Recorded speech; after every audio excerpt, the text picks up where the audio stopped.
What is one country that you will never visit? Myanmar. Spent my pre-adolescence there during the previous rule of the junta, when Suki was in house arrest.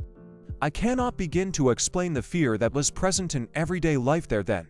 My father had to be at Yangon for some pretty run-of-the-mill corporate work and was nonetheless always on alert. As a 10, 11, 12-year-old, I was not allowed to answer telephones, lest I reveal something that might seem problematic to the administration. On the brink of rubbing law enforcement the wrong way, my most memorable moments were brushes with the younger adult neighbors in our apartment who were running an illegal computer training center. I cannot imagine their lives now, suspended in constant agitation. I live in Venezuela, and if I manage to leave Venezuela, I won't come to road pirates or a thing. Haiti. As much as I'd love to visit my mother's home country, there's a reason even my mother hasn't gone back since the early 00s. Haiti continually gets fucked by political unrest, economic upheaval, and ecological turmoil, combined with the fact that our last living relative that was still there died back in 05. We have no connection to that place anymore. I sincerely, emphatically hope things get better, because one day I would love to connect with that part of my heritage, but not now, and probably not within the next 10 years, either. Sad Afghanistan. It's a beautiful country, and I know the regular people are friendly. But I probably won't survive a week there. Syria. Such a bed of history, cities that are ancient that I'd love to see for myself, but sadly just wouldn't be safe, I think, for a long time. Anywhere where you can go to jail or be disappeared for criticizing their government, which is a lot of places. 500. As an Egyptian woman, I feel so ashamed of my country and sad for all the women who had to deal with terrible kinds of sexual harassments in Egypt and many more unfortunate events that happened there. F of everyone who dared to make you feel uncomfortable in any way, because I absolutely know what you went through. It's what almost every Egyptian woman goes through every day, and we're still not heard. Egypt. The pyramids would be amazing to see. I've heard a lot of unbelievable stuff about the place and read some horrid stories. Burkina Faso. Look it up. It's a pretty messed up place, but I'm not talking just about the socio-political stuff. I'm talking about diseases. Nick. One of the departments in my unit I worked registration front desk was international travel medicine, where you get your shots before you go to some exotic location or get malaria meds, etc. I asked one of the PAS what place has the most shots if you want to go there. He said Burkina Faso. Don't go there. Any place that treats me like a second or third class citizen because I am female. I will not reward that bullshit with my money. In Japan, I had a lady walk up to me, and in very clear and determined English she said, "The man behind me won't leave me alone. Please pretend to be my friend or boyfriend or brother, whatever. Please don't leave me."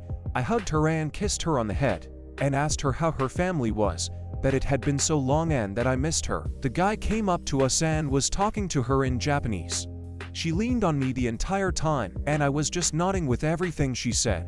She was sweating. After what seemed like forever, he shook my hand and left.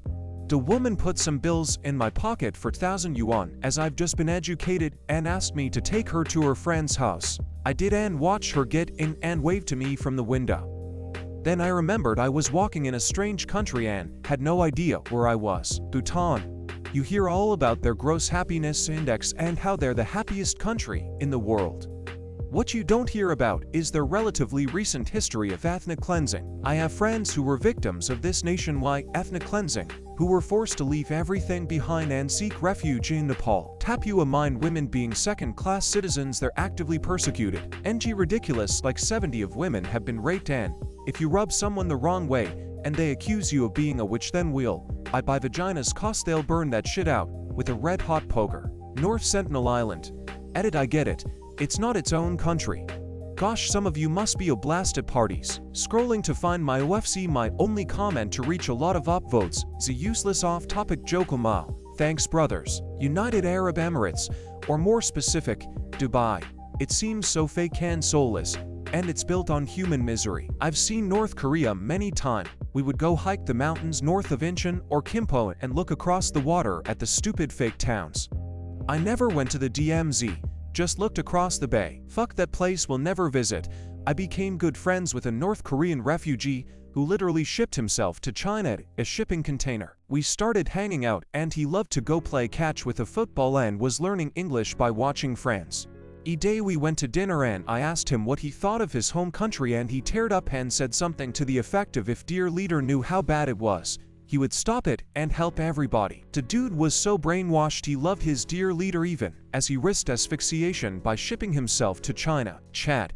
I'd love to show my chatness by visiting the country, but I don't think there is just enough reasons to. They don't really have the lake anymore. Not technically a country, but North Sentinel Island.